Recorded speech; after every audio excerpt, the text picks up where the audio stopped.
Hidden in a secret location deep in the heart of Media City, you may find the fictional headquarters of Syntex Solutions, the company in HappyStorm Theatre's borderline Vultures.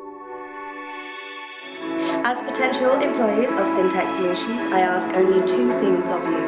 1, be the best. And 2, do not, under any circumstances, reveal the location of this secret facility. Your actions and behaviours will be assessed and monitored at all times.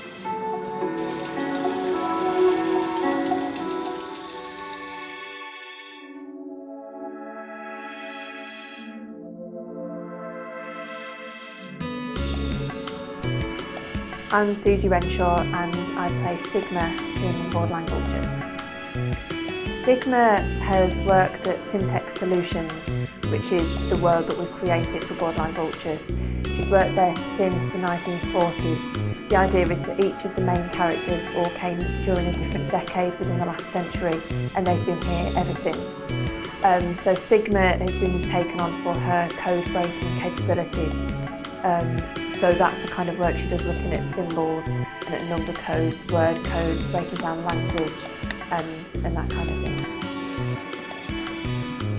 The audience reaction has been so wildly different, from each audience having a particular characteristic and a particular way of interacting to individuals within an audience. It's been the strangest show I've worked on in that respect, and because it has such a direct impact on you as an actor and on the actual story itself. It's so interesting.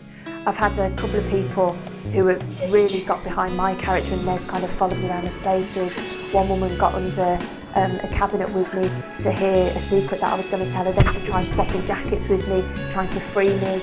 Another woman ended up picking me up so that I could write a secret code on the top of a wall. It's just been so just poles apart, the different reactions. I've had some people that just go into a room and sit there, and they'll sit and wait in a room for 15 minutes for somebody to come and tell them what to do, because they won't know how to interact with things, they don't know where the boundaries are.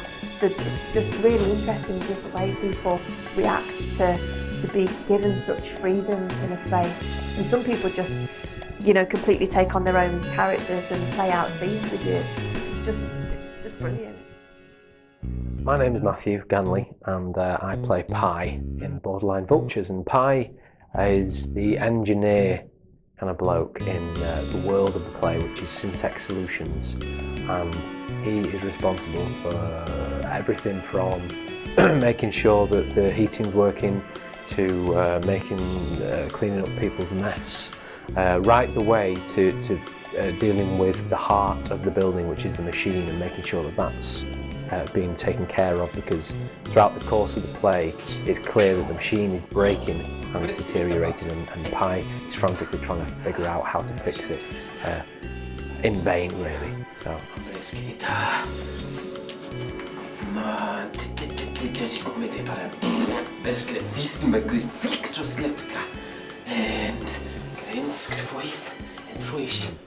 because obviously there's no script, you have to use what's in your surroundings. And one of the things that we found that was left here from when the previous company worked here was a massive roll of bubble wrap. And I experimented with my character having lots of filing cabinets here in this room, and what each filing cabinet contained. And because my character works very hard and he's always running around fixing problems, I thought he needs something to escape to. He needs some sort of very instant relief. And I just looked at the bubble wrap and thought, yeah, that kind of makes sense, because it is that, when you feel that pop, it's quite nice. I thought that could be a nice little thing to look at and use. And then once I made that decision, I put it in my very bottom drawer of the filing cabinet to pull out when things got too hard. I share my little secret and my little pleasure. Generally with the audience members I feel I can trust, because I know they're not going to go blabbing to people. But it really, some people have reacted quite strange, because I have a real moment with it, and sometimes it can be borderline, like I'm almost aroused, which isn't how I've ever intended to play it. But because of that, just that release of, Some people have been quite taken aback by how much I get into that bit. Okay, my name is Seda Yildiz and I play the character of Delta. Delta has given herself the role of becoming almost manager of the space. Almost think David Brent, middle management, doesn't really have the power but thinks that she does. She really enjoys that, and she likes ticking boxes, making sure everything is organised, and when things are out of order or misplaced, that annoys her. Çünkü ben burada Syntax Solutions'da size çok iyi bakacağım. No, it's not my first kind of promenade show that I've done before. I've done a few other projects like this before, but I haven't done a project whereby the audience are free roaming. Before, we've kind of controlled loosely where the audience goes, so we know what the patterns are, but with this it's just so free that, yeah, as an actor it is quite demanding because you're constantly on your toes and having to adapt to every single possible situation. See, I mean, most of the time, audience understand that they will take orders from me and they kind of enjoy that because they're given a role to play. Whereas some other audience members, they come into it straight away understanding that I am the top dog. And because they've been given the goggles and the coat to put on, they feel they can almost subvert that. So they sit in my chair and they refuse to get up, or they demand that they're the boss. So that's really fun, that they feel the freedom to be able to subvert roles or to assume another character themselves. If you look at this deck, it's a space that she's created because she feels she's got the power and she can abuse power almost, because she has got the title, and once you've got the title you can take a few liberties, and I think she enjoys that. It makes her feel a little bit more powerful. Okay, I am Ashley Gerlach, and I play Ro. Ro is a psychologist who came to this company in the 70s, and his story outside of this is very different to his story within this world. He basically obsesses over candidates' behaviour and how suitable they are for the company, bordering on a bit voyeuristic. So he sets up various different tests to test the various different candidates who come through the door, so he can see how they react in certain situations, and how they generally communicate with each other, how they act in certain. He's so focused on what this all is, he's not quite sure where he is within the world and what is going on, what the machine's doing, and why he's turning into whatever he's turning into. So he goes a bit loop to loop, and he goes a bit mad, and tries to keep it together, but not very well. Imagine a world where you can't understand the language. How would you communicate? Infused with visual beauty and gut-wrenching pathos, Borderline Vultures is a 360-degree adventure, putting you, the audience, at the heart of the action. Blending theatre, comedy, exploration and childhood magic, it playfully explores communication, drawing on the experiences of Salford's multi-ethnic communities to discover what we share when there is no common language. The idea behind the dance is that it's sort of like an exercise sort of routine, I suppose. So when the characters have to do the dance, it's like proving that they're fit to work. So they don't understand it as dance. For them, it's just this series of moves that they do to the soundtrack that the machine produces. But it just happens to be quite hilarious to watch. But for them, it's proving that they're still fit, and those that aren't fit will then get taken off the machine and then become the machine's food.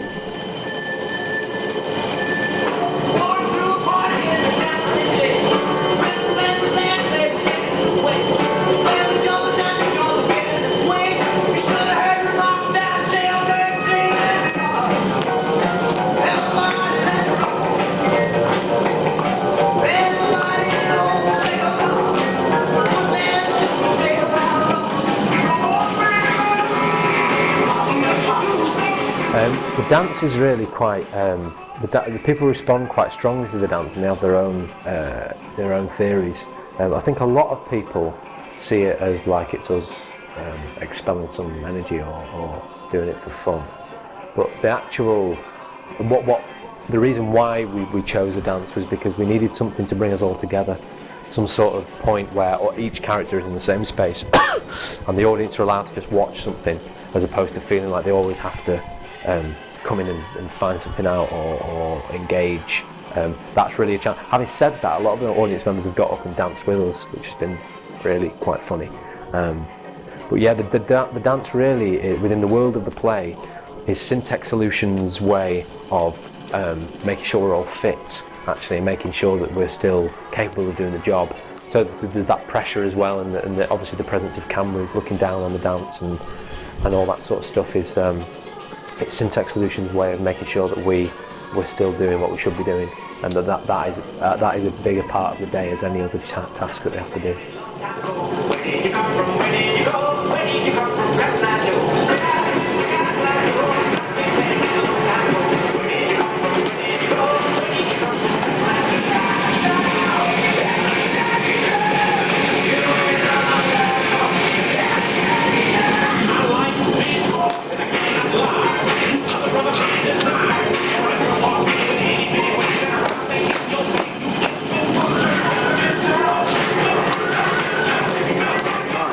I do really enjoy doing the dance, actually. It's quite fun. Like, I used to hate it during rehearsals. I hated it. I'm a terrible dancer. And anything with routine and memory, I'm just awful at. But it is quite fun, not only doing the dance on the night, but watching the audience's reaction. And sometimes when they get involved, it's great. That's a lot of fun seeing them just get up and try and do your moves. It's quite funny. And then when the machine comes down at the end, that's really cool, because it's kind of a big celebration. So it's pretty nice.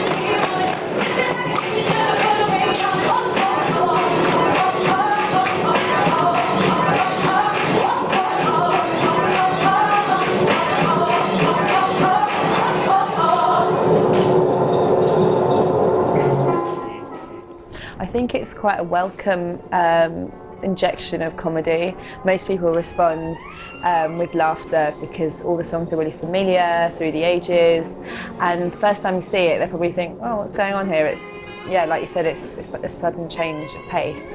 Then as the loops progress, you understand that it's just monotonous and robotic and automated, and that in itself I think is quite sinister. It's almost that comedy tragedy within that dance, yeah.